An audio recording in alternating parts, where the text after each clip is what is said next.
guys, devinez leen fan laa nekk maa ngi Turquie ah la laa fi def si maa ñëw posé tat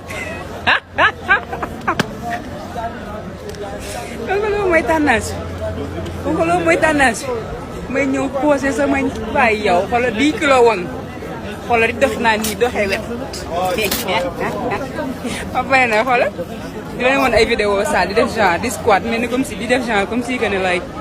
entraînement yee ma may wang bi comme ni ngeen koy defee jàppee ñu ay dof. guys, devinez leen fan laa nekk maa ngi Turquie ah la laa fi def si maa ñëw posé tat kon loolu mooy tendance kon loolu mooy tendance may ñëw posé sama waaye yow xoolal 10 kilos wang xoolal di dox naa nii doxee wet ba pare na xoolal di leen woon ay vidéo salle di def genre di squat mais ni comme si di def genre comme si que ne like entraînement yee ma may wang bi comme ni ngeen koy defee jàppee ñu ay dof.